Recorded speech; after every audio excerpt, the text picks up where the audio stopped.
ఇంకా ఏమైనా మిగిలి ఉంది అని ఏమైనా ఉందా?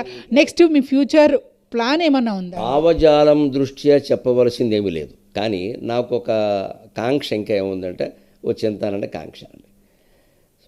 నేను ఈ మధ్య కరోనా వచ్చినప్పుడు కార్యక్రమాలు బాగా తగ్గాయి కదా, అది నాకు ఒక అవకాశం.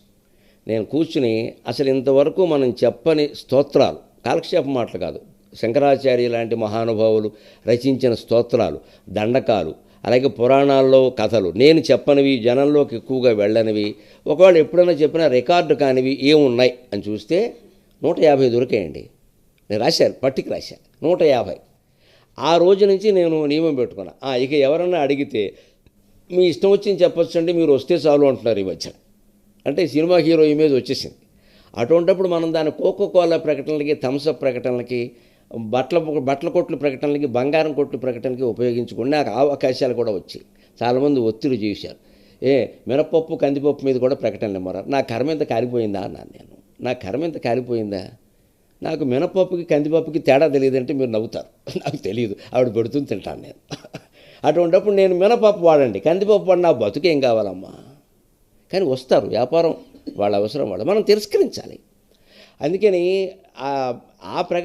ఆ ఇమేజ్ అలా వాడకుండా నేనేమనుకున్నాను అంటే శంకరాచార్య స్తోత్రాలే 50 పైన ఉన్నాయి ఇంకా జనంలోకి వెళ్ళాల్సినవి. రేపొద్దున్న మృత్యు వస్తుంది అంటే ఈవేళ రాకూడదా అని అడుగుతాను ఖచ్చితంగా నేను. మృత్యువు నాకు కనపడి 24 గంటల్లో వస్తున్నానయ్యా గరికపాటి అంటే, ఎందుకమ్మా ఇంకా ఆలస్యం, ఇప్పుడు వచ్చేసి కదా అంటాను నేను. ఇంకా ఆలస్యం ఎందుకు, ఇప్పుడు వచ్చేసి కదా అంటాను ఇంకంతే. అటువంటి వాడు దేనికి భయపడ్డు, నాకు జీవితమే డ్రీమ్ కాబట్టి వేరే డ్రీమ్ ఏం లేదు ఇక్కడ. చివరి శ్వాస వరకు ప్రవచనాలు చెప్తూనే ఉండాలని మీరేమైనా ఆశయం? ఏమీ లేదమ్మా, చివరి శ్వాస వరకు మనస్సులో నమశివాయ అనే జపం చేయాలని ఉంది, ప్రవచనం చెప్పడం కాదు. మా అమ్మాయిలా భావించి మీకు కూడా చెబుతున్నాను నేను. ప్రవచనాలు చెప్పడాలు, సినిమాలో నటించడాలు, క్రికెట్ ఆడ్డాలు, చివరి శ్వాస వరకు ఇవన్నీ దగులుబాజీ మాటలండి, దొంగ మాటలు ఇవన్నీను. చివరి శ్వాస వరకు ప్రవచనాలు చెప్పడాలు, చివరి శ్వాస వరకు క్రికెట్ ఆడ్డాలు అంటే మరుసటి జన్మలో ఏమైపోతాడో తెలియదమ్మా. ఈ ప్రవచనం చెప్పడంలోనే ఒక ఇబ్బంది ఏమిటో తెలుసా? అహం పెరుగుతూ ఉంటుంది, లోపల నుంచి గమనించుకోవాలి. లోపలికి ఒక టార్చ్ చేసుకోవాలి, బయటికి కాదు. ఈ మైకు లోపలికి కూడా పెట్టుకోవాలి.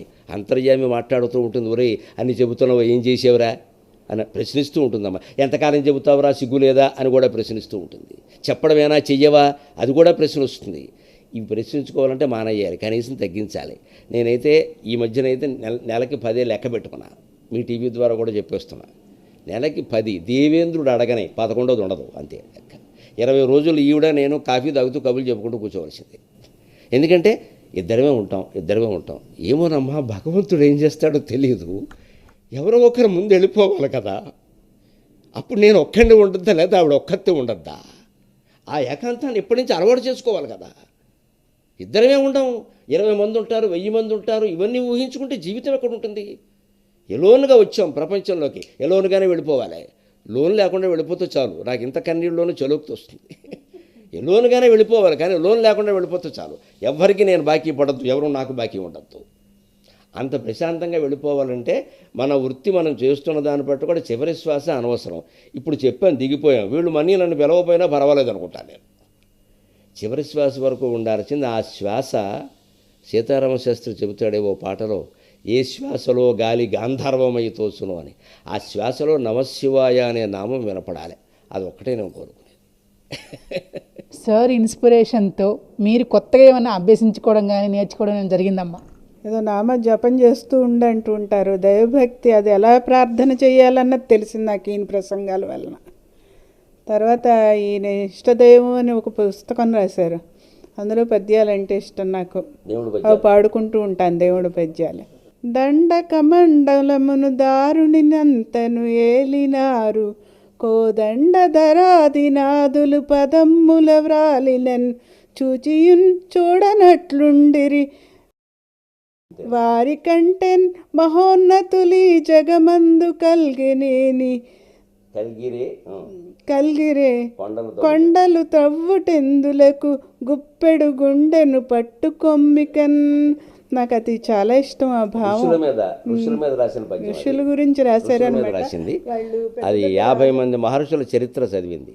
అప్పుడు ఆ ఋషుల మీద పద్యం చెబితే కంఠస్థం చేసింది.